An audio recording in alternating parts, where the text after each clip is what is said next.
Wafa amma ba'd. Sama-sama mari kita panjatkan puji syukur kepada Allah Taala, salawat dan salam kita ketik ke Davi aja. Terima kasih Ganteng aja Pak gitu ya. kesempatan yang diberikan, dan sebelum itu saya mengucapkan minal aidin wal faizin, taqabbalallahu minna wa minkum siyamana wa siyamakum kullu amin wa antum bi khair. Amma ba'd. Bapak Ketua IKAH 2018 ya? 2019. 18 Pak.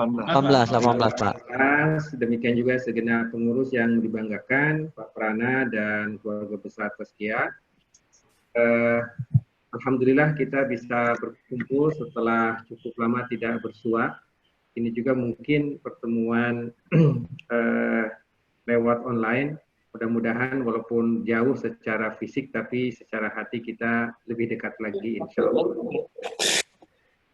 Dalam kesempatan ini, pertama atas nama Tazkiyah Group, saya mengucapkan terima kasih kepada pengurus IKAH 2018 yang telah mengambil inisiatif untuk halal bihalal dan pemukangan serta pengajian ini.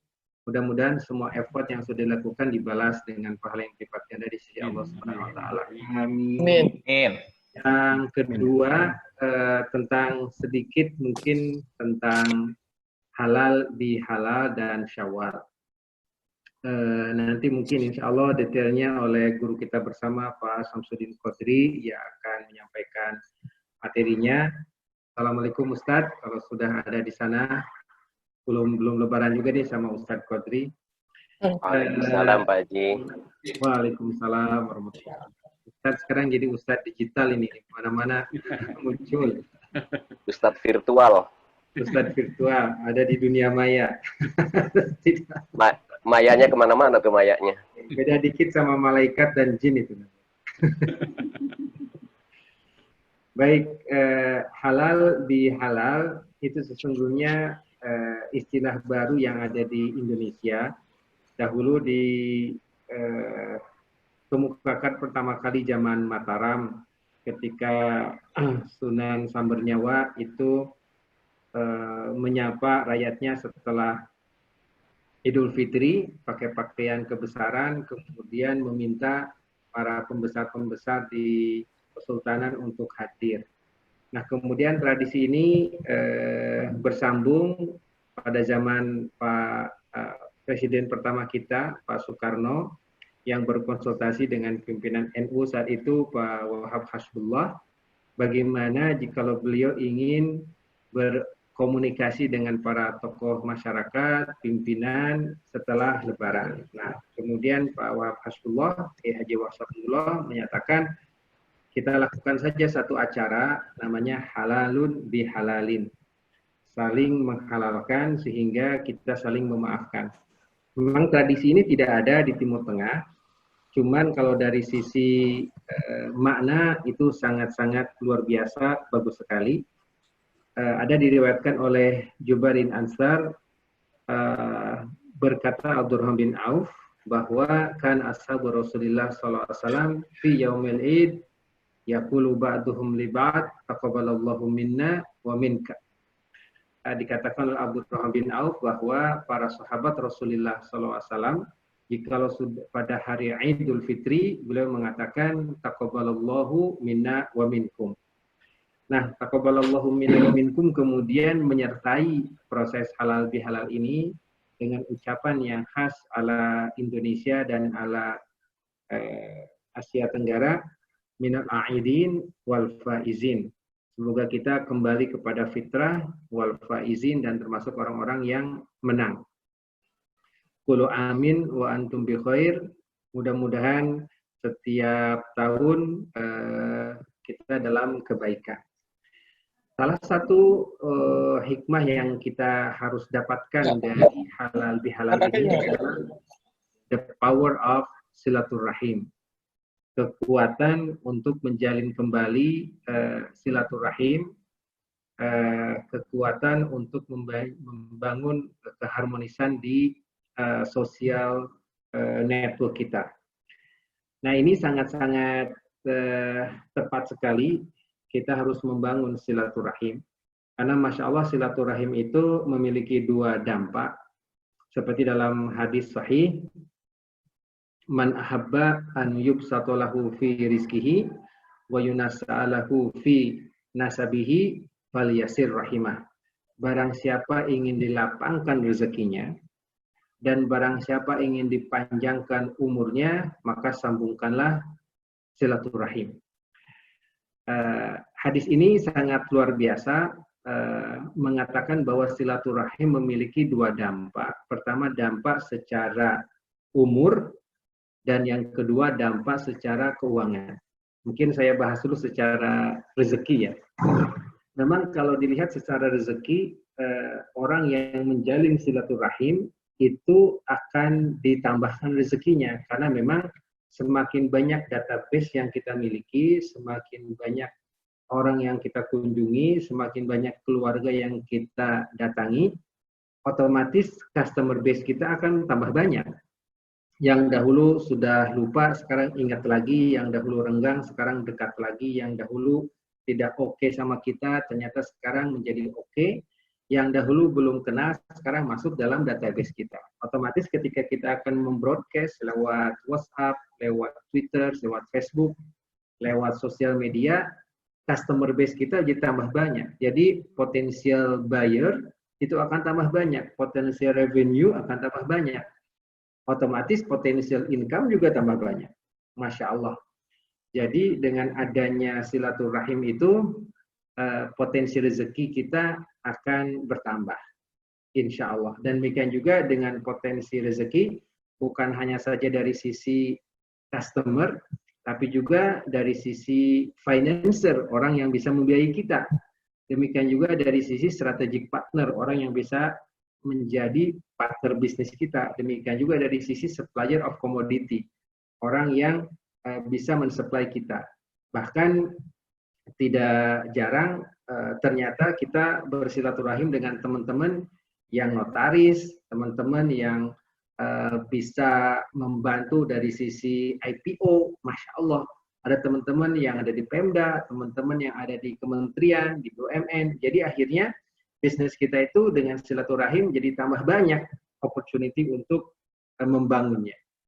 Nah, itu kekuatan silaturahim yang pertama, yubsatolahu fi rizkihi, akan memperbanyak rezeki. Yang mudah-mudahan rezekinya juga pada hari ini akan bertambah insya Allah. Amin. Yang kedua, wa yunasa'alahu fi nasabih. Yang kedua, the power of silaturahim adalah memperpanjang usia. Saya sempat lama merenung bagaimana silaturahim ini bisa memperpanjang usia. Pertama, tafsirannya adalah semakin banyak ketemu orang, semakin banyak bersilaturahim dan kita minta doa panjang umur, insya Allah orang akan mendoakan kepada kita panjang umur. Karena walaupun Allah sudah menentukan umur seseorang itu 60 tahun, tetapi dengan doa dia bisa bertambah. Dengan doa dia bisa bergeser sesuai dengan kehendak Allah, bisa 62, bisa 65, bisa 70, Masya Allah. Jadi saya berdoa sekarang kepada yang ada di 2018, mudah-mudahan masing-masing ditambah 10 tahun lagi dari jatah umur sebelumnya. Amin. Jadi semuanya ditambah 10 tahun, 10 tahun. Oke. Nah, jika ada yang diijabah doanya, berarti semuanya ini akan bertambah umurnya. Tafsir yang kedua, bagaimana silaturahim bisa memperpanjang usia. Orang yang bersilaturahim itu insya Allah kebenciannya akan turun. Orang yang datang ngirim WhatsApp itu akan turun. Nah, misalnya sekarang saya minta Bapak-Bapak coba sebutkan, mohon maaf, orang yang tidak disukai. Pastikan masing-masing dari kita tuh ada orang yang nggak disukai sama kita. Mau di kantor, mau di bisnis, mau di komplek rumah, ada orang yang kita nggak suka. Sebutin nama itu. Sebutin nama itu dalam hati kita aja. Nah, kemudian sekarang juga Bapak Ibu berdoa, ya Allah, ampunilah orang itu. Ya Allah, berikanlah maghfirahmu kepadanya dan berikanlah rezeki yang banyak kepadanya. Nah, ketika kita mampu mengalahkan ego kita, ketika kita mampu mengalahkan kedengkian ini, insya Allah adrenalin kita akan lepas.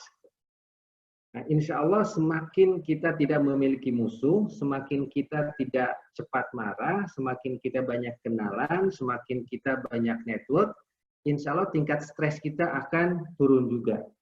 Nah, orang yang tidak punya musuh, orang yang banyak kenalannya, orang yang adrenalinnya normal, insya Allah secara anatomi tubuh dia akan lebih sehat. Oke? Secara anatomi tubuh dia akan lebih sehat. Otomatis dia potensi untuk lebih panjang usianya lebih banyak. Masya Allah. Jadi itu yang ada pada orang-orang yang menyambung silaturahim. Secara fisik akan lebih sehat, tidak ada kedengkian karena dia silaturahim terus. Tidak ada benci karena silaturahim. Orang memutus silaturahim ke dia, dia sambungin lagi. Orang lupa, dia ingetin lagi. Otomatis dengan adanya hal seperti ini akan menjadikan tubuhnya lebih sehat. Karena studi mengatakan kalau kita tertawa itu ada 19 otot untuk ketawa. Tetapi untuk marah itu membutuhkan 47 otot. Yang ketawa cuma 19, yang marah itu 47 otot. Karena perlu ngereng, perlu ngejeringut, kemudian tangannya mengepal, darahnya naik gitu, jantungnya berdebar. Nah, itu tuh. Kemudian giginya kadang-kadang greget, lidahnya kadang-kadang neken. Itulah orang yang marah. Jadi ada 47 otot yang bergerak. Jadi maklum kalau cepet tua gitu. Tapi kalau dia santai hanya 17. Masya Allah. Nah, itu the power of silaturahim. Kegunaan yang kedua silaturahim itu adalah terambil dari kata wasala yasilu silatan solatan. Jadi silaturahim itu terambil dari dua kata. Yang pertama wasala yasilu silat, artinya menyambungkan. Bapak Ibu lagi duduk bersilat, artinya menambungkan kaki kiri dengan kaki kanan. Itu bahasa Arab itu. Kemudian solat juga bahasa Arab, artinya menyambung. Artinya we are connecting our soul to the Almighty God Subhanahu wa Ta'ala. Kita menyambungkan jiwa kita dengan Allah Subhanahu wa Ta'ala, Tuhan yang Maha Kuasa. We connect to Allah 5 times a day. Kita menyambungkan dengan Allah 5 kali sehari. Itulah sholat. Sholat juga bermakna doa. Oke. Jadi Masya Allah menyambungkan satu, yang kedua juga ada makna doa. Dari mulai takbir sampai salam itulah doa semua. Apa yang disambungkan? Silaturahim. Ya, yang disambung itu adalah rahim, Bapak Ibu. Jadi kalau orang Sunda menyebutnya silaturahmi itu salah. Yang benar itu adalah silaturahim. Kenapa? Karena dalam bahasa Arab tidak ada ibu rahmi. Yang ada cuma bapak rahim. Tidak ada ibu rahmi, ada cuma bapak rahim, Abdur Rahim. Nah, dengan adanya silaturahim ini, yang disambungkannya itu adalah rahim. Coba bayangkan, kalau yang disambungkannya itu adalah rahim, betapa sangat dahsyat sekali. Jadi we are connecting the womb, we are connecting the rahim. Seperti halnya ibu-ibu yang sudah dikasih tahu, oh ibu ini positif hamil. Kira-kira apa yang ada dalam hati? Ada sayang, ada senang, bahkan siap untuk berkorban. Itulah yang harus muncul sesungguhnya. Ada senang, ada gembira, ada memperhatikan, dan ada siap untuk berkorban. Kalau ibu jatuh dari lemari, lagi ngambil sesuatu di atas lemari, jatuh ke bawah, kemudian ada tangga, dia itu pasti akan mau mengorbankan jiwanya, mengorbankan tangannya daripada si bayinya itu yang rusak. Nah, seharusnya semangat ini ada antara NU dengan Muhammadiyah. Ada antara Al-Wasliyah dengan Persis. Ada antara Jamaah Tabligh dengan Haroki. Ada antara P3 dengan PKS. Ada antara PAN dengan PBB. Partai-partai ini bersatu, antara organisasi lain ini bersatu, kemudian kita mencari sesuatu yang lebih besar. Karena apa? Karena kita rahim umat Islam. We are in the rahim of Muslim ummah. Kita adalah rahim umat Islam. Itulah sesungguhnya yang paling harus ada di masa sekarang ini ketika kita mengatakan silaturahim. Jadi we are connecting rahim, love, attention, sacrifice satu sama lain. Mudah-mudahan keluarga besar Tazkiyah 2018 connecting the rahim, kita lebih menyayangi di antara kita, dan kita semakin panjang usia dan rezeki kita juga semakin banyak insya Allah. Itu mungkin sedikit sambutan dari saya, Bapak-Bapak dan Ibu-Ibu. Saya ada rapat dengan Jeddah sekarang sampai jam 5 nanti. Mudah-mudahan acaranya bisa lancar dan insya Allah mudah-mudahan kita bisa berhaji kembali. Minimum kita bisa umroh bareng lagi. Karena Pak Ustadz Qadri, jazakumullah khairan katsira, saya izin untuk bisa meninggalkan forum ini. Assalamualaikum warahmatullahi wabarakatuh. Waalaikumsalam. Waalaikumsalam warahmatullahi wabarakatuh. Baiklah, terima kasih kepada Pak Ustadz Antonio yang telah meluangkan waktunya. Selanjutnya Baru Pak Ustadz Antonio. Makasih. Makasih ya Pak. Ya, assalamualaikum.